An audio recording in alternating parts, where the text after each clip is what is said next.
भी उपस्थित गुरुमुख भाई बहनों को सप्रेम जय सीताराम जी।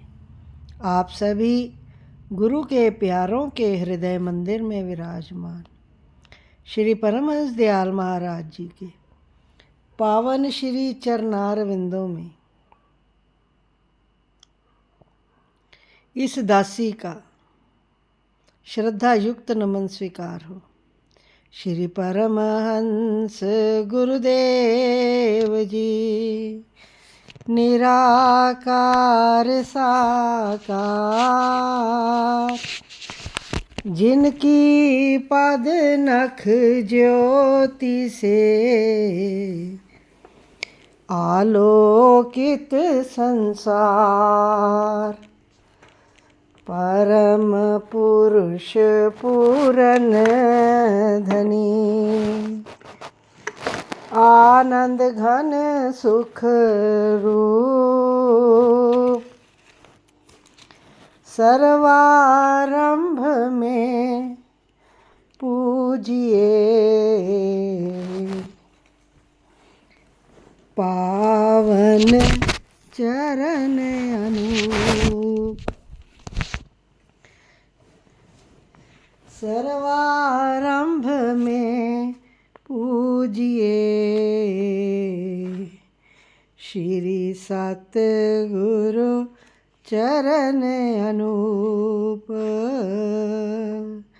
बोलो जयकारा,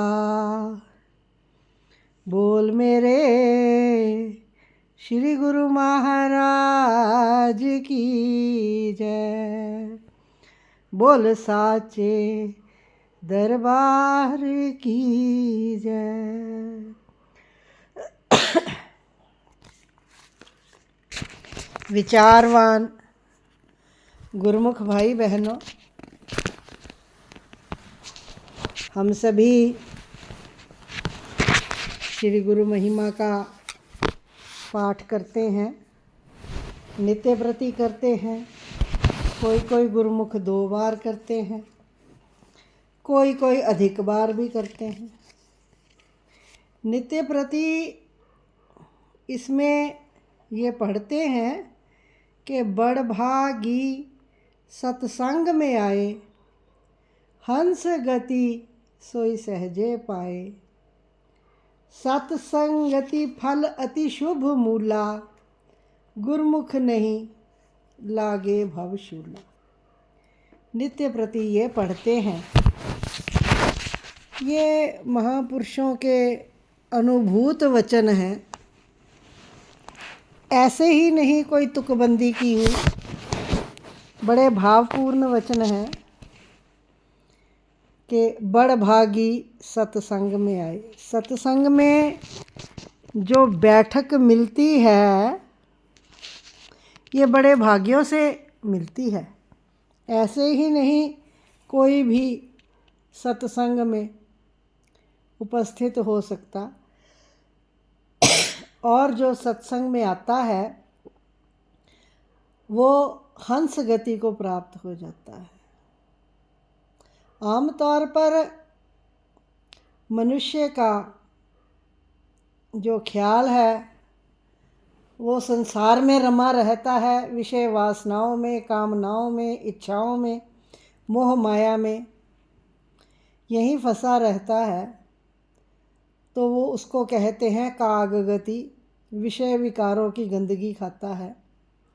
और सत्संग में आता है तो उसको वास्तविकता का बोध हो जाता है, क्या करना है क्या नहीं करना है, क्या सत्य है क्या असत्य है, इसका ज्ञान होता है। सत्संगत में आकर तो उसकी जो वृत्ति है वो हंस वृत्ति हो जाती है। ये सत्संग का एक बहुत बड़ा लाभ है, जिसमें मनुष्य की काया पलट हो जाती है। कौए से हंस बन जाना बहुत बड़ी बात है।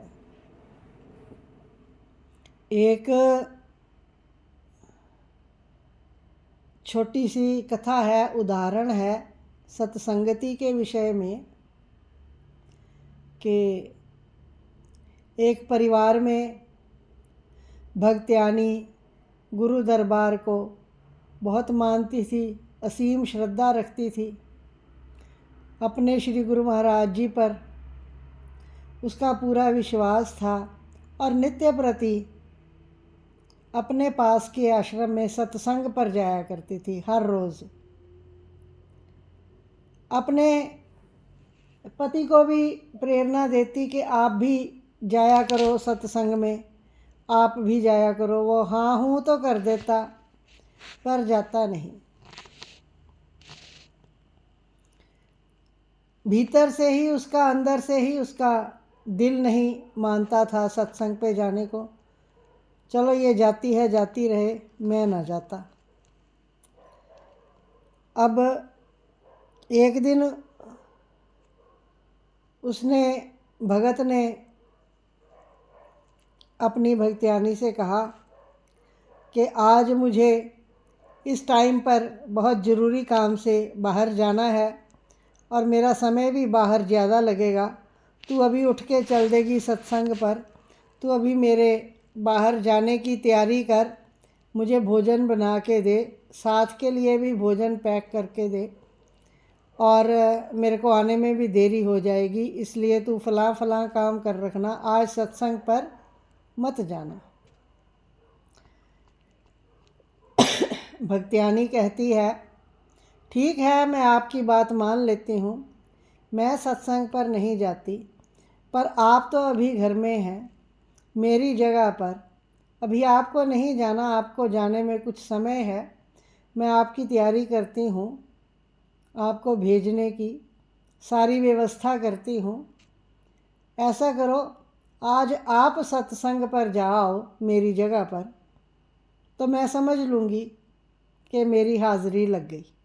आप हर रोज़ कहते हैं हाँ जाऊँगा, हाँ जाऊँगा, तो चलो आज चले ही जाओ। अब भगत को उसकी बात माननी पड़ी। अच्छा कहता, चलो जा आता हूँ। कुछ थोड़ी देर समय इधर उधर लगा दिया और फिर हार के कुटिया में पहुँच ही गया। जब पहुँचा तब तक बहुत सत्संगी गुरुमुख इकट्ठे हो चुके थे, बहुत भीड़ थी वहाँ पर। तो सबसे पीछे वो भी जाकर खड़ा हो गया। वहाँ पर जो संतजन थे उन्होंने बहुत मधुर आवाज़ में और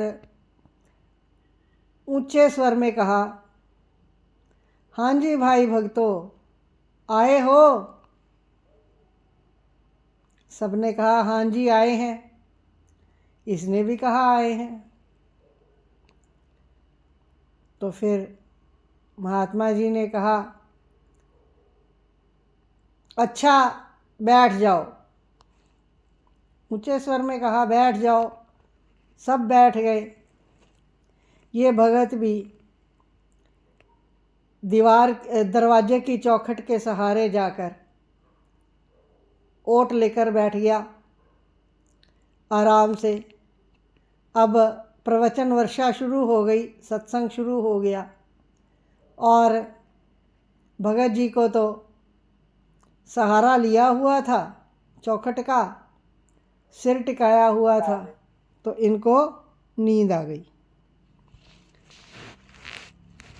सत्संग समाप्त हुआ, प्रसाद बटा, इनको कुछ पता नहीं, ये सोए रहे। प्रसाद बांटने वाले भगत जी ने इनको हिलाया, हिलाकर प्रसाद दिया कि लो भाई प्रसाद ले लो। तो इन्होंने प्रसाद लिया और उधर से महात्मा जी ने पुनः बड़े मधुर स्वर में ऊंचे आवाज़ में फरमाया, सबको प्रसाद मिल गया ना? अच्छा भाई जा रहे हो? तो सारे गुरुमुख हाँ जी जा रहे हैं। चले गए, घर में पहुंच गए।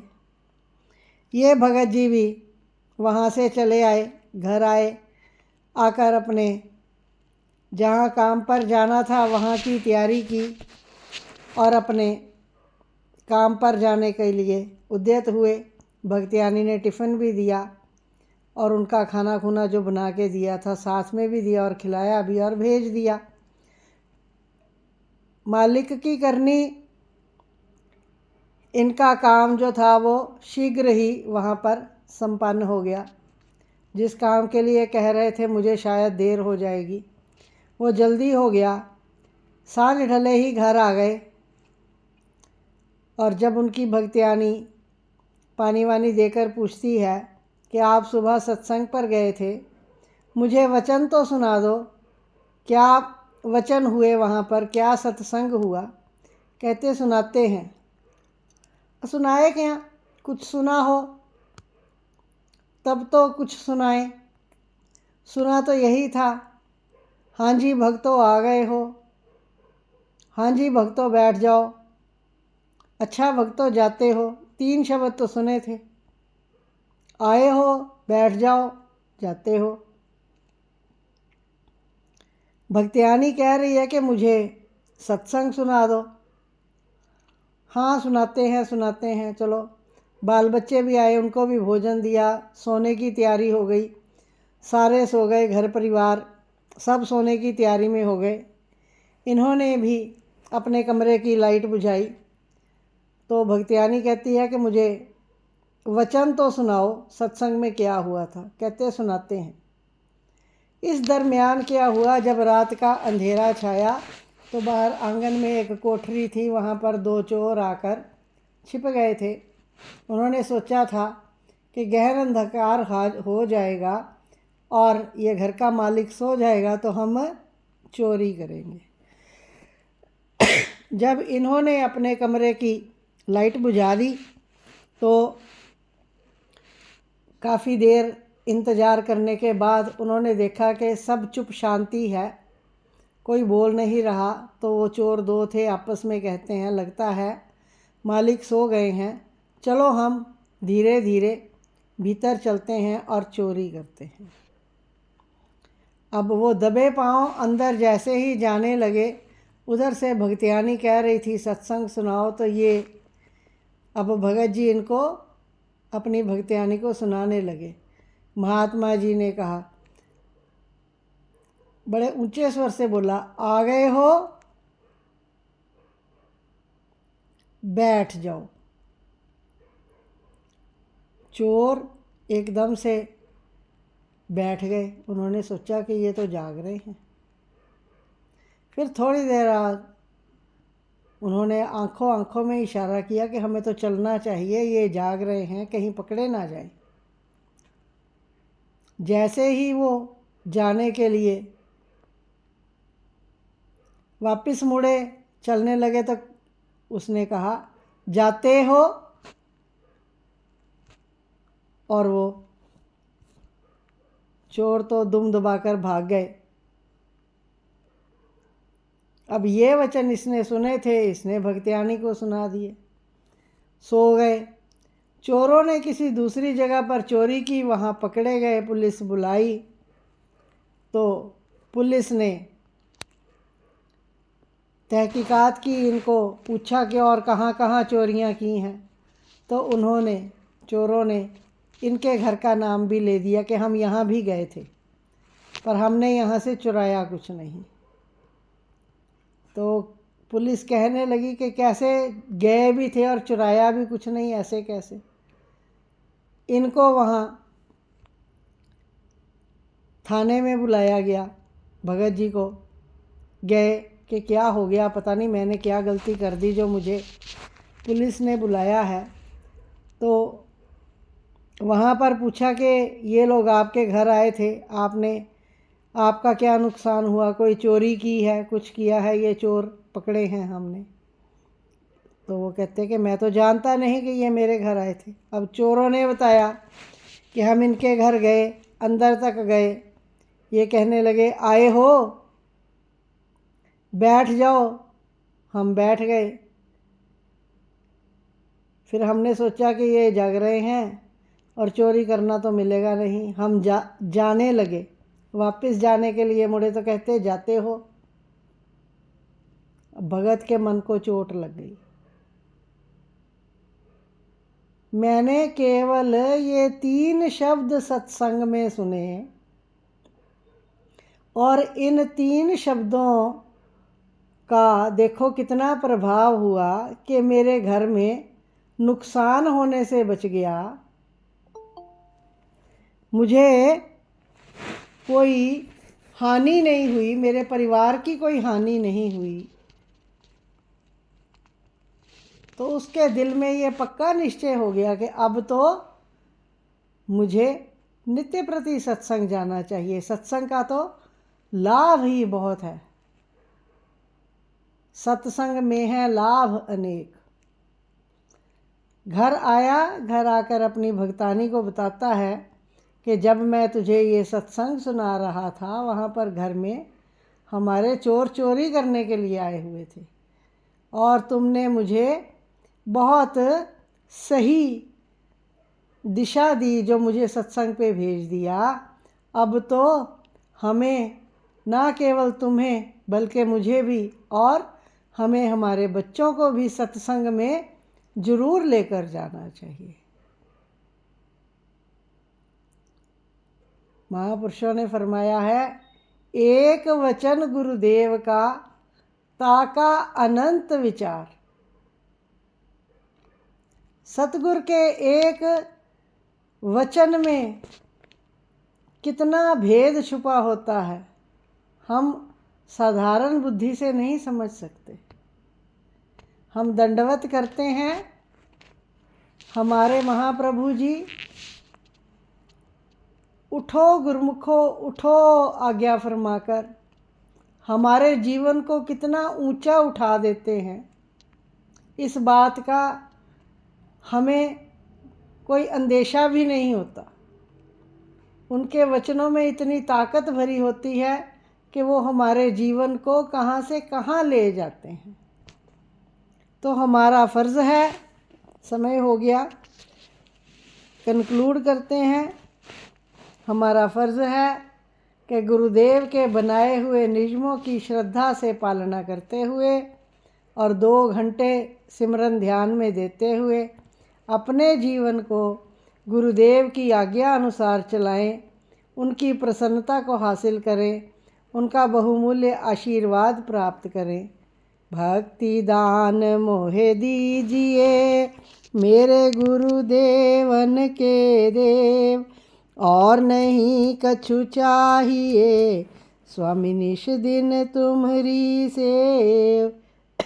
भक्ति दान मोहे दीजिए मेरे गुरुदेवन के देव, और नहीं कछु चाहिए स्वामी निश दिन तुम्हारी सेव। भक्ति दान मोहे दीजिए मेरे गुरुदेवन के देव, और नहीं कछु चाहिए स्वामी निश दिन तुम्हारी सेव। बोलो जयकारा बोल मेरे श्री गुरु महाराज की जय।